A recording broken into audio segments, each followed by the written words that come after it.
leikhidaba athauba saikhom subolgi mangani leihun ngase uripok atrom laikai da leiba masagi mayumda pangthokre thoromaduda tongan tongan mamapham kaya da gilakpa miyoi sing marup mapang mari mata amadi imung manungi miyoi kya su sarukya ke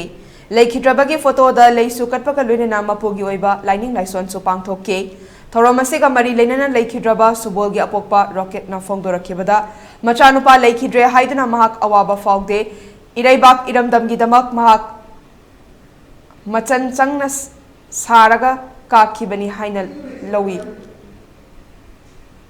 mahakna makha taraduna handaki irang asida leikhidaba singi oiba memorial complex sama mafam chaba yenglaga sahaningi nahana loisinba yaraba thabak asi loisindabasi aronba agenda ama leirabra mapandagi lakpa sifai singna ngakpi senbibagi mahutta atamnana meiteida onsilabra haibagi chingnaba lei hojikti lan ngakthokpagi matam natre landabagi matamni haina pendaba wafam kaya phongdokhe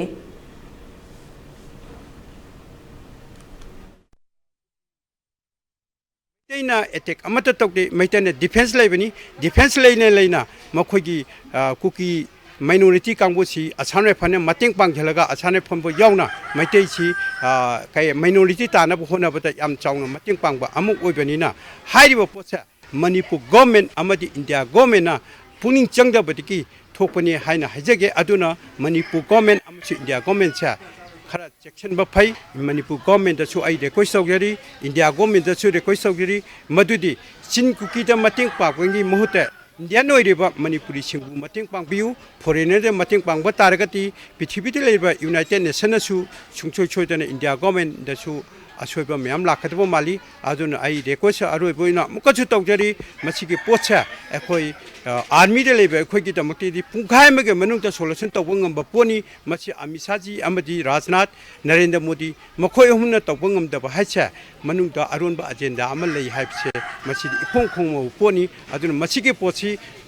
yam thuna ekhoi gi praja myam da chamamna ba lei dipsa hairiba athobusing haibetare makhoi Manipur gi natana India gi phamnaiba chokma pairibani makhoi sungse soidan haibirakani haina aina thamjari khong tekba khut tekba hakchang da sonaiba guli panba bhum pokhaiba chokpa suguma amata yautana aina retirement oiraga yumda halakpa matamda aige lehoriba aige Echanupa sina Manipur praja gi kangle paki damakta volunteer ama oina mahana miyam gi kathokpa ama oina thabak tarokpa matamda mahakcha